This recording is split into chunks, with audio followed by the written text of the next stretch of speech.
Welcome to the UYC Show, where our mission is building next generation leaders. Today we got Brent Hayden on the show. He's the next gen pastor at New Vision, and he is the field officer with Urban Youth Collaborative. How you doing, Brent? I'm doing good. I'm trying to make the best of all this situation, and I was going to try to wear this mask because my friend made it for me. It's got a little Star Wars on it, but I think I'm going to have to take it off. So props to Shell and her company for sending out masks to us, but I'm going to take it off. So it's still here, and I'm still being healthy. We got six foot distance. Social distance. Yeah, social distancing, but so anyway, they look really good. If you want any more information on it, let me know. Well, good to have you back. Good to be back on the show. And to start, I wanted to know just how is your church operating in these uncertain times? Well, we at New Vision, we've experimented a couple of different things. So I think the last 3 weeks have been quite an experiment for a lot of us, and except for people that had already invested in Zoom. Nobody really knew this was all coming, like what was going to happen for small group breakouts. And this week we're doing prayer and fasting. So every night we've got prayer happening and trying to get people online. So we've got technological issues. We got some elderly in our church that don't know how to get on Zoom. And so we're trying to send out tech help, but we can't go in their house. We had some issues with Facebook Live, with streaming, trying to do something that was like really cool, but we tried a couple things, like some interactive stuff where while we're doing Facebook Live, we had people like typing in questions. And I don't think what we realize is the lag time matters. Because if you're sitting there waiting and you're waiting for a question to come in, the other person on the other side might be waiting 20 seconds, 30 seconds, maybe a minute buffer. And so it's created some things that we have to like learn how to fill kind of what's going on in the background rather than waiting for call and response. You actually have to like make the call and then go ahead and go on with your schedule or whatever you're doing and then wait for something to come through. So it's been good. We've been learning a lot, and I think a lot of good things have been happening because of it. So Nice. That's good to hear. How has youth group been in this time? Similar situations. I think we have a lot of kids in the urban world that don't have two functioning devices that you can use if you're going to do, Jackbox TV or you're going to use Twitch or something like that. Like there's advantages and disadvantages to a lot of the platforms. And so, sometimes a household has one intelligent phone, and that's their whole family has to use that. And then they've got bandwidth problems. They don't know what else is being used in the house. If somebody's streaming something in the house, then people are falling in and falling out. So we're looking for more stable platforms. So at Urban Youth Collaborative, as well as for youth groups. So anybody that's watching this, I know we've been talking about it as a staff, but if you've got better ideas for low tech for kids that necessarily don't have an iPhone 10 or iPhone 11, but if you got people that are still rocking iPhones, 6s, 7s, 8s, that's still even better than some other phones that are out there that people are still dealing with some other stuff. So anyway, so if you got an idea or whatever, please contact us. Let us know at Urban Youth Collaborative or New Vision. We're here. We want to talk about it and stuff. So I think some of our challenges too are in discipleship. You can disciple like face to face, and obviously that's the best. We always say that, like face to face is better than texting. It's better than a voicemail. It's better than a social media ping. But without having that, like I think there's a lot of people right now going through some stuff. I got a phone call even this morning of a kid that's kind of going through a slump of depression, and he's known to have those slumps. But if he's only confined to his room, and as much as this generation loves to be connected like virtually to stuff or like on their phones or whatever on the net, that it's really a pseudo relationship in some respects. So we've got kids that got thousands of friends, and yet during this time they haven't received one phone call. And so if their only contact, I was thinking about this even driving over, if their only contact is them posting something and hoping somebody that sees it and then hoping that somebody responds to it, it's still such a minor connection point for validation, And so I was thinking coming over here, even, is there even a possibility that we can reinstitute the phone call? Yeah. Because if I'm sending out like a group text to say, hey, tonight we're gonna have a Zoom call, everybody bring your tablets, we're gonna play some games, we're gonna have some interaction. You still got 10 people, 8 people in the room, 10 people in the room. people can see each other, talk to each other, but as far as having like a really deep conversation, unless you go to breakouts and go into separate rooms and kind of allow them to get deeper, some of these kids just want to talk. And some of these kids, even if they don't want to talk, they need to talk. They need to say something to somebody. I can't imagine going my whole day without speaking complete sentences to somebody. And some of these kids are doing, they're just standing in their house, just on their phones, and they're playing video games. They have this unlimited, it's almost like, maybe some of you guys don't understand this, but I do. It's almost like when you first go to a buffet and like you're so excited because everything is right there. Jesse's drooling right now. I see him. And you're just so pumped. And then you get there, and the first round is great. You know, you get 2 drinks, you get 3 plates. Stack it up tall. Yep, you wait off on the dessert. You don't go with that right away. 2 or 3 main courses, 2 or 3 side things that you're not supposed to eat. But that only lasts for like the first 20 minutes, 30 minutes maybe if you're happy, maybe 45 minutes if you're Jesse. Yep. But then after that, you're on your second or third plate. I know some of you going, that Brent, you're fat, knock it off. But for me, and then by the time I get to desserts, like the desserts look good when I came in, but they're no longer looking good, you know? And unless I can get those like little donuts, you know, that are the masalas that just came out, that had the sugar on them, that are fresh, and I put soft serve on them. My whole point is that these kids, for the first week or two, were happy to be on early spring break, and they're thinking, "Oh, I get an early Easter break, you know, whatever." And then it turned into a month, and they're like, "Oh, wow, that's even better." And then they found out they don't have to go to school. Some kids are like, "Yeah, no school," but then they were told, "Oh, but you can't go outside, you can't see your friends," and it's like, oh, really? And so some kids feel like they're kind of incarcerated. Yeah. And so anyway, that's kind of a weird thing. I know you were asking about youth groups specifically, but I just think that our kids are going through some weirdness right now, and we have to be listening to them. But we can only do that when we're talking to them. And I don't think they're going to talk in a group of people. I think that the conversation stays at like a high, low content, but high funny level. You know, but if you're going to really get somewhere, we really need to figure out some FaceTime. You know, we have an app on our phone called FaceTime, and just do one person. And I know it's easier for us to schedule our day where I can talk to 8 at the same time. But if you're really not helping the situation at all, is it really good ministry? And so anyway, interesting on people's feedback on that, like what's working, how are you overcoming the one-on-one discipleship divide? You know, it's been difficult in our house, even with our family, because we're all in different rooms. And then we try to come together for a movie or for games or something like that. But then most of our day is spent, my daughter's in her room in college, talking to all of her friends, you know, and I see her, you know, maybe an hour a day, but we're interacting around each other, you know, for like 12, 13 hours a day, but we don't see each other. So it's kind of an interesting, unique time. And I just wonder if other families are experiencing that same kind of disconnect, even within their own family. Because it was novel at first, but now the novelty is wearing off. And now it's like, this is our new normal for how long? You know? And so anyway, that's a long answer to that question. But well, and I know too, even before there were studies that were showing that the more social media usage, the higher depression. And now with kids inside the whole day, you know, I'm sure they're using social media even more and more. So last question before we go. I wanted to know, how is UYC a campus ministry? How is it still operating when campuses are closed? Well, I think kind of just like New Vision, we're trying to experiment on what's working, you know, and so I think when we first started, like we had a lot of these good ideas. I know we've heard Slack. I know what we talked about. We talked about yesterday Zoom. We talked about 2 or 3 Discord, things. Mike was talking Twitch, about Discord, Twitch. There's a lot of good communication platforms out there.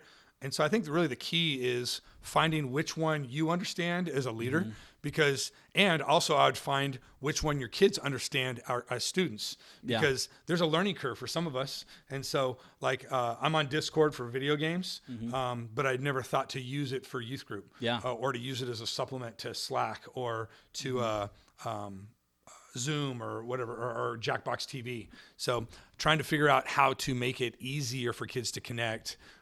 And I know we had some of these conversations at New Vision, trying to figure out what platform do we use media to let people know about our message. You know, do we do YouTube? Do we use Facebook Live, Vimeo, whatever it is, Vimeo? Like, what are we going to use?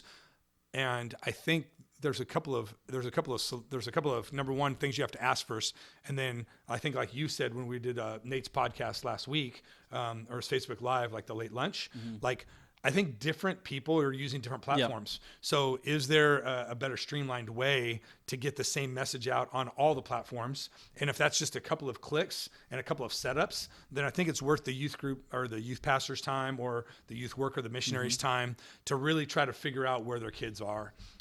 And some kids, I've got two sets of extremes on my youth group. I've got some kids whose families don't allow tech at all. And so I'm the tech. I'm the number 10 on their list for like techness, right? But then I got kids in my youth group that are so far above me that I'm a 1 and they're a 10. Yeah. And so trying to pull in to get a common denominator, when I've got some people at -10 and some people at +10. Yep. So if I'm at a 0, how do I really look for ways to connect with my -10 tech users? Yep. And how do I still stay connected to my +10 tech users? So I'm thankful for Jesse and Carmelo and my youth group staff for them to be able to have pockets of kids that they can reach out to in the different ways that make sense. Yeah. But I think all of our Urban Youth Collaborative students and also our missionaries are looking for what that right way is.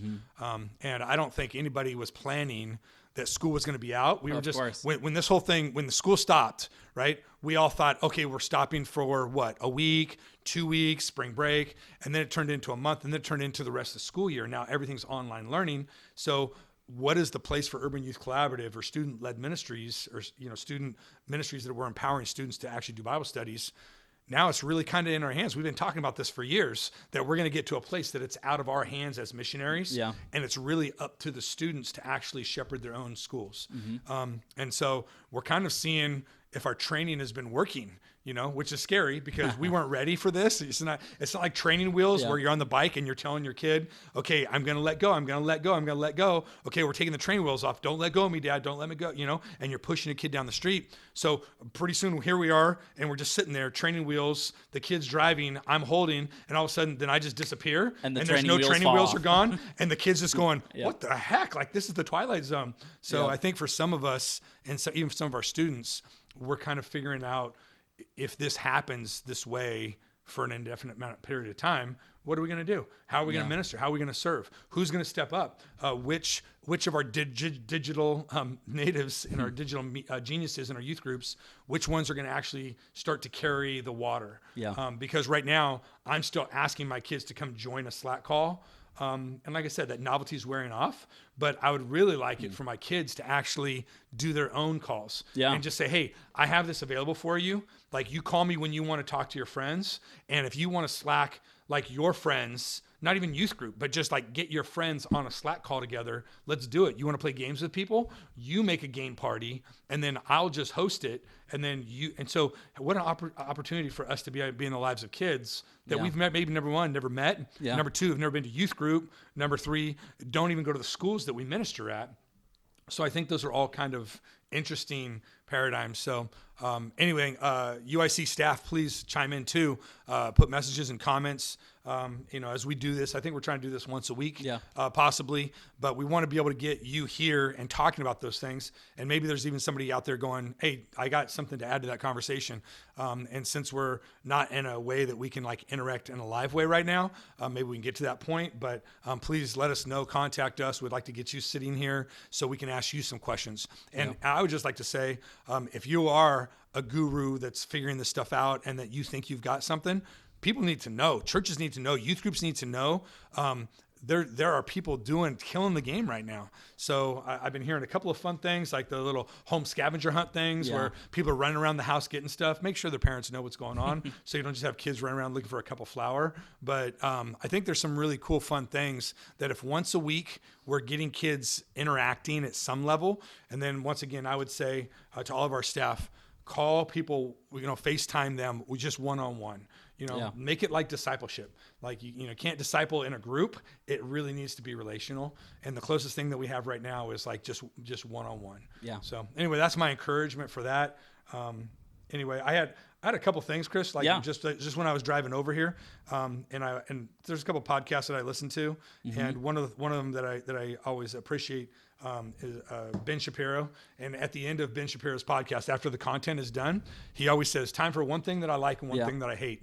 And I was like, well, I can't bite that. So I need to find it. I need to find something else. So my category was called What If? So just to ask you guys some questions and get you guys thinking about some stuff. What if? The first question that I had was this: what if you could go outside right now and you could do anything? What would you want to do? Comment it, put it in the comments. Let us know what it is, the one thing that you'd want to do. Even if it was reopening Disneyland and making that happen, like if you wanted to make that happen, what is one thing that you could do if you could do anything right now? Nice. Second question that I had was this: what if you had to live like this for 1 year? Because I think we made decisions based upon it being a month, being a week, being 2 weeks, being whatever. What if this had to be our new normal for a year? What would you change that you're doing in your life right now? What would you change knowing that this is a marathon, not a sprint? So those are kind of one's a fun question, one's a deeper question. Yeah. And then this one is actually kind of goes to our third question that you already asked me. What if school ministry is permanently changed because of this? This is something I've been thinking about for a minute. What if the school uses this as an opportunity to get all clubs on campus suspended? Like, what if school starts back up and no clubs are allowed to meet? What if they practice social distancing in the fall and they spread the classroom out a little bit and cut down class sizes, get some more cubicles, and say no extracurricular? What if they don't allow sports to come back into the equation? How much of our ministry is around our sports ministries, our extracurriculars, the people that we're around? If we couldn't do a lunch club, what are we going to do? I think that's valuable for us to start thinking about that right now. The Bible says that we make plans, but God has to direct our steps. And I think if we're not making plans and we're not making moves, then it's harder to adjust when those things come. I think in the Old Testament, when who was it? They're building the wall, and when he went to the king and his face was downtrodden, right? And he said, hey, the king asked, why do you look like this? And he's like, well, I'm just hurting for my people, and I'm hurting for my nation. I'm hurting for this. And the king asked, well, what can I do for you? But since he had already been praying and fasting, and since he had already been on his face before God, he already had a list. And so when the king said, what can I do for you? He's like, well, great king, now that you've told me that, let me show you my list. Nice. And so I really just want to challenge us today, just as believers, have a list. Have a list of what God wants to do during this time. And then the things that you can do better at this time. I'm eating healthier. I'm exercising more. I'm sleeping better. I'm still getting more Netflix in than I need to, but I'm just saying, it's an interesting time. Yeah. I'm going on walks with my family. I've never in my consistent history as a dad and a husband gone on so many walks with my family. And we wear gloves and our masks, and we're 6 feet apart. We look like little ducklings, walking in a row. But it's been nice. I haven't walked 2 or 3 miles in a long time just for fun, or walked to my church from my house, which is doable. Yeah. It's only 2 miles. Why do I drive anywhere? And so I think there's some things that I just need to think about, what will this look like on the other side of this? Yeah. And those are some things that I kind of hope that I hold on to. So anyway, I'm not trying to ramble, but I just thought that those were some good stuff. Those are some good ideas that I was having. And I hope that if you got good ideas, post those in the comments as well. We'd like to be able to interact with you and talk to you about that as well. Yeah. So Amen. Anyway. I would add too, for our UYC staff, we're staying connected to our student leaders. That's, the bread and butter of student ministry, the student leaders who start all the clubs. We're staying connected to the church partners and to the campus allies, those who work with us on campus. And so if you are one of those and we're not connected to you, we would love for you to reach out to us so we can get that reconnection. After the storm that hit, that kind of lost some connections for us. So thanks for listening to the UYC show. Make sure you turn on notifications for this show. It's going to be on podcasts on YouTube for now, maybe more as we go. And we'd love for you to visit our website, uyc.org. And if you have any questions, you can email them to us at podcast@uyc.org. And have a great day, and God bless. Love you. Woohoo! First video.